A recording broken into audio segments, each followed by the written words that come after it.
بسم اللہ الرحمن الرحیم۔ السلام علیکم ورحمۃ اللہ وبرکاتہ۔ عابد راجہ چینل کی طرف سے آج میں اپنے دوستوں کو جنگ حنین کا ایک واقعہ سناؤں گا۔ اس سے پہلے میں اپنے تمام دوستوں سے گزارش کروں گا کہ اس ویڈیو کو آپ نے آگے ضرور شیئر کرنا ہے۔ تو شروع کرتے ہیں۔ بسم اللہ الرحمن الرحیم۔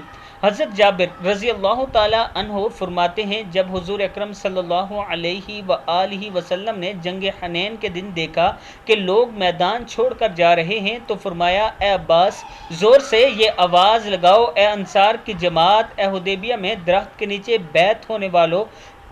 حضرت عباس رضی اللہ تعالیٰ عنہ نے زور سے یہ آواز لگائی، جس پر انصار نے فوراً جواب میں کہا، لبیک حاضر ہیں، لبیک حاضر ہیں، اور آواز کی طرف آنے لگے۔ بعض صحابہ کرام نے اپنی سواری کو آواز کی طرف موڑنا چاہا، لیکن گھبراہٹ اور پریشانی کی وجہ سے وہ سواری نہ موڑ سکے، تو اس سواری سے اتر گئے اور سواری کو ویسے ہی چھوڑ دیا اور تلوار اور ڈھال لے کر اس آواز کی طرف تیزی سے چل پڑے۔ اس طرح حضور اکرم صلی اللہ علیہ وآلہ وسلم کے پاس ان میں سے 100 آدمی جمع ہو گئے، تو آپ نے دشمن کے حالات کا اندازہ لگائے بغیر ہی ان سے جنگ شروع کری اور بڑے گھمسان کی لڑائی ہوئی۔ پہلی آواز تو انصار کے لیے لگوائی گئی، آخر میں خزرج قبیلے کے لیے آواز لگوائی، کیونکہ یہ لوگ جم کر لڑنے والے تھے۔ پھر حضور اکرم صلی اللہ علیہ وآلہ وسلم نے اپنی سواریوں کی طرف دیکھا تو آپ کی نظر اس جگہ پڑی جہاں خوب زور و شور سے تلواریں چل رہی تھی۔ اس پر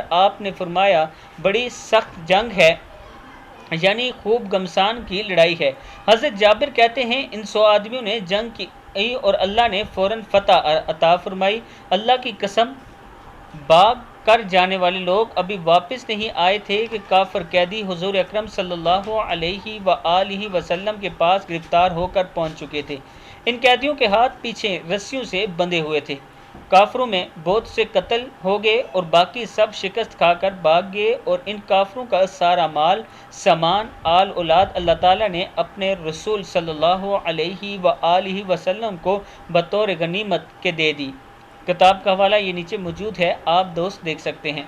اس ویڈیو کو آپ دوستوں نے آگے ضرور شیئر کرنا ہے۔ السلام علیکم ورحمۃ اللہ وبرکاتہ۔